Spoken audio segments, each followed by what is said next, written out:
الحمد لله رب العالمين والصلاة والسلام على رسوله الكريم أما بعد فأعوذ بالله من الشيطان الرجيم بسم الله الرحمن الرحيم وقطعناهم في الأرض أمما منهم الصالحون ومنهم دون ذلك وبلوناهم بالحسنات والسيئات لعلهم يرجعون صدق الله العظيم فجاء محمد سراج منيرا فصلوا عليه كثيرا كثيرا سورة الاعراف آیت نمبر 168 168 ارشاد باری تعالیٰ ہے وَقَطَعْنَا فِي الْأَرْضِ أُمَمًا، اور ہم نے ان کو ملک میں فرقوں میں تقسیم کر دیا۔ ان کو بنی اسرائیل کو منہم الصالحون ومنہم دون ذالک، اور ان میں سے بعض نیک ہیں اور بعض دوسری طرح کے۔ وَبَلَوْنَاهُمْ بِالْحَسَنَاتِ وَالسَّيِّئَاتِ، اور ہم نے انہیں خوبیوں میں اور برائیوں میں آزمایا، اچھائیوں اور برائیوں میں آزمایا۔ لَعَلَّهُمْ يَرْجِعُونَ، تاکہ وہ پھر آئیں، یعنی اللہ کی طرف لوٹ آئیں۔ یہ اس کا ترجمہ ہے۔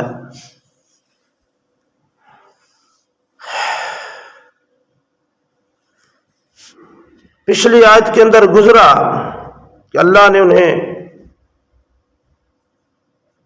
عذاب سے خبردار کر دیا کہ اب قیامت تک تم پر عذاب آتا رہے گا، اور کس طرح کا عذاب؟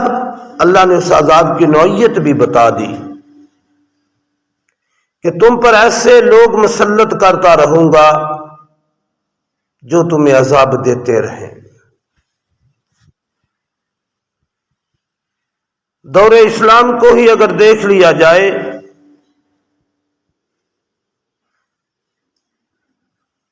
تو پہلے حضور نبی اکرم صلی اللہ علیہ وآلہ وسلم کے ہاتھوں انہیں عذاب ملا، اور انہیں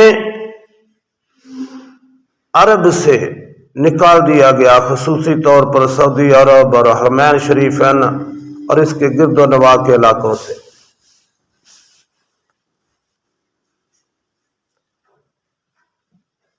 اور پھر انہیں دنیا میں کوئی قبول کرنے کے لیے تیار نہیں تھا۔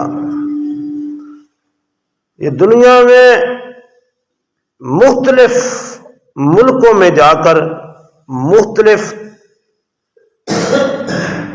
حصوں میں تقسیم ہو کر رہے ہیں۔ پھر اللہ تبارک تعالیٰ نے حضرت عمر فاروق کے ذریعے بھی انہیں سزا دی، حتیٰ کہ یہ پوری دنیا میں کسی ایک ملک میں بھی اکٹھے نہیں ہو سکے، کسی ایک جگہ اکٹھے نہیں ہو سکے۔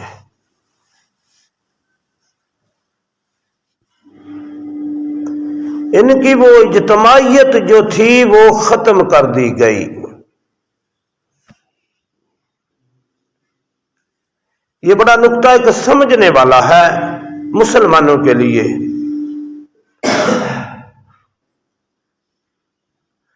کہ مسلمانوں کی عزت وقار اور شان اجتماعیت میں ہے۔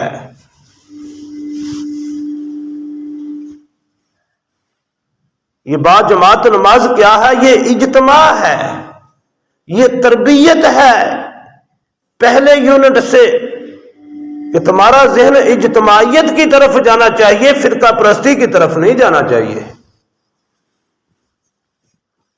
تقسیم کی طرف نہیں، جمع کی طرف جائیں۔ اس لیے فرمایا کہ گھر میں اگر اکیلے نماز پڑھو گے تو اس کا ایک نماز کا ثواب ہے، مسجد میں با جماعت پڑھو گے تو 27 کا ہے۔ کیا سبق ملتا ہے کہ کیا کوئی اللہ کے ہاں ایک نماز پڑھنے سے 27 کا ثواب نہیں مل سکتا تھا؟ مل سکتا تھا۔ معراج کے موقع پر اللہ نے جب فرما دیا کہ تیری امت 5 نمازیں پڑھے گی، میں ثواب اسے 50 کا دوں گا، کیا ثواب کی کمی آ گئی تھی؟ نہیں، اللہ یہ سمجھانا چاہتے تھے کہ امت محمد اجتماعیت کی طرف آؤ، چھوٹی چھوٹی ٹولیوں میں، چھوٹے چھوٹے گروہوں میں تقسیم نہ ہونا۔ پھر حج پوری دنیا کے مسلمان وہاں اکٹھے ہوتے ہیں ایک جگہ پر، ایک امام کے پیچھے، ایک خانہ کعبہ میں، ایک ہی طرح کا لباس۔ یہ کیا سبق ہمیں دیا گیا ہے کہ تم ایک ہو؟ تمہاری عزت، شان، وقار اجتماعیت میں ہے۔ جب آپ حج کے لیے وہاں جمع ہوتے ہیں نا، تو کفر دنیا کو یہ تمہارا حج کرنا اور اکٹھے ہونا، جمع ہونا انتہائی ناگوار گزرتا ہے۔ یہ ہے اسلام کی روح، جسے سمجھنا ضروری ہے۔ تو بنی اسرائیل کو ایک سزا یہ دی گئی کہ انہیں مختلف علاقوں میں، مختلف گروہوں میں تقسیم کر دیا گیا۔ یہ اللہ کی طرف سے عذاب تھا، اور وہ کسی ایک جگہ پر کوئی حکومت قائم نہیں کر سکے۔ اب ان کی ایک حکومت قائم ہوئی ہے، جا کر ہماری ناکامیوں اور ہماری کمزوریوں اور نالائکیوں کی وجہ سے، وہ بھی برائے نام ہے، وہ بھی ابھی تک جنگ جاری ہے۔ فلسطین میں جو انہوں نے کچھ علاقے پر قبضہ کر کے دنیا سے سارے یہودی اکٹھے ہو رہے ہیں، یہ بھی اللہ کا ایک طے شدہ پروگرام ہے کہ بعض اوقات اللہ تبارک تعالی مقتول کو مقتل کی طرف خود چلا کر لاتا ہے۔ اور میں یہ سمجھتا ہوں کہ یہ یہودی اور بنی اسرائیل جو اکٹھے ہو رہے ہیں فلسطین، شام و فلسطین کے علاقے میں، یہ اللہ کی طرف سے ایک طے شدہ پروگرام ہے کہ انہوں نے یہاں اکٹھے ہونا ہے، اور یہ سرزمین ان کے لیے مقتل بننے والی ہے، قتل گاہ بننے والی ہے ان کے لیے۔ حضرت عیسیٰ علیہ السلام کے ذریعے جب وہ صلیب کو توڑ دیں گے اور ساری عیسائیت جو ہے وہ اسلام میں داخل ہوگی، یا پھر مقابلے میں ماری جائے گی، اور پھر یہودیوں کے ساتھ معرکہ ہوگا اور یہودی نہیں بچیں گے۔ یہ بہت بڑی پھر سزا انہیں ملنے والی ہے، اور اللہ انہیں جمع کر رہا ہے۔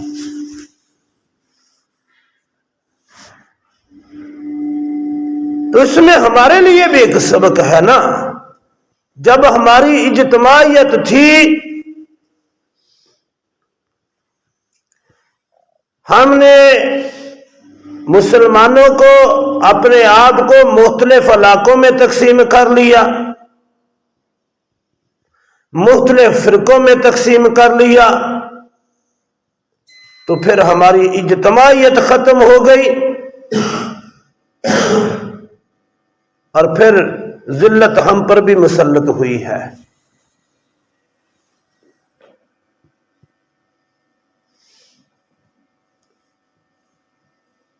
علامہ اقبال نے اس وطن پرستی کے بت کو توڑا ہے اور کہا ہے، چین و عرب ہمارا، ہندوستان ہمارا، مسلم ہے ہم، وطن ہے سارا جہاں ہمارا، مغرب کی وادیوں میں گونجی اذاں ہماری، تھمتا نہ تھا کسی سے سیل رواں ہمارا۔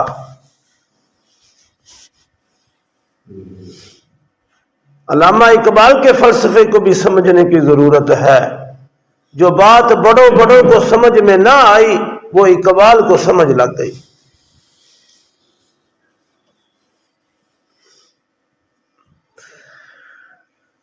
تو بہرحال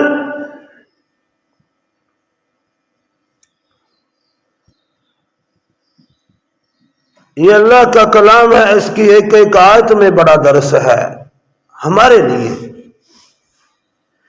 تو اس قوم کو یہ جو سزا ملی تو اللہ نے فرمایا منہم الصالحون و منہم دون ذالک، ان میں سے کچھ جو ہیں وہ تو نیک پارسا بھی ہیں، اور جو نیک پارسا تھے جو نبی اکرم صلی اللہ علیہ وآلہ وسلم کے دور میں وہ اسلام قبول کر لیا انہوں نے۔ اب بھی جو ذہنی طور پر نیکی کی طرف رغبت رکھتے ہیں وہ اسلام قبول کر لیتے ہیں، خواہ وہ یہودی ہی کیوں نہ ہو، وہ اسلام قبول کر لیتے ہیں۔ اور فرمایا کچھ دوسری طرح کے لوگ ہیں وہ اسلام کی طرف نہیں آئیں گے۔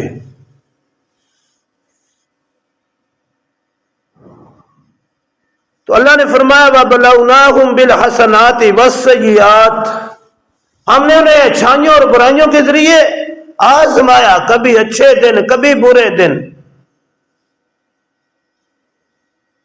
مختلف حالات میں ان کی آزمائش ہوتی رہی، اور ساری قوموں کی مختلف حالات میں آزمائش ہی ہوتی رہتی ہے۔ میری تمہاری زندگی بھی ایک آزمائش ہے۔ ہر قوم کی، ہر بندے کی اللہ آزمائش کرتا ہے، جس لیول کا وہ ہوتا ہے اس لیول پہ اس کی آزمائش ہوتی ہے۔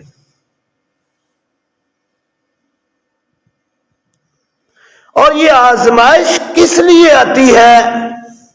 لعلہم یرجعون۔ بنی اسرائیل پر بھی آزمائش آئی تو اللہ نے فرمایا اس لیے ان پر آزمائشیں آئیں تاکہ وہ اللہ کی طرف رجوع کریں، لعلہم یرجعون، اللہ کی طرف رجوع کریں۔ کسی قوم پر، کسی بندے پر جب آزمائش آتی ہے تو اس کے پیچھے جو مقصد ہوتا ہے وہ یہ ہوتا ہے اللہ کی طرف سے کہ یہ میری طرف رجوع کرے، اللہ کی طرف رجوع کرے۔ بعض اوقات خوشحالی آتی ہے تو اللہ اس میں بھی آزمائش ہے، اللہ کی طرف سے اس میں بھی آزمائش ہوتی ہے کہ کیا یہ میرا شکر گزار بندہ بنتا ہے۔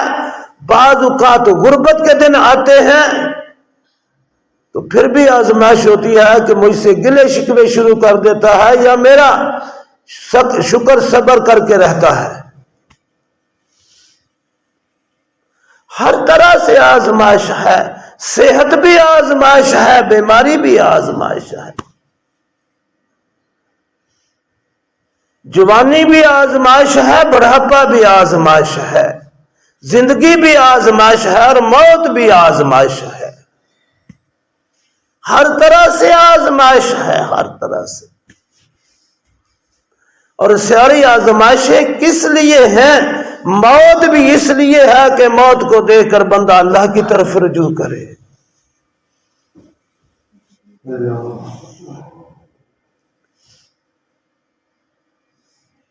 کیا ہم پڑھتے ہیں جب موت کی خبر سنتے ہیں، کوئی بری خبر سنتے ہیں، انا للہ و انا الیہ راجعون۔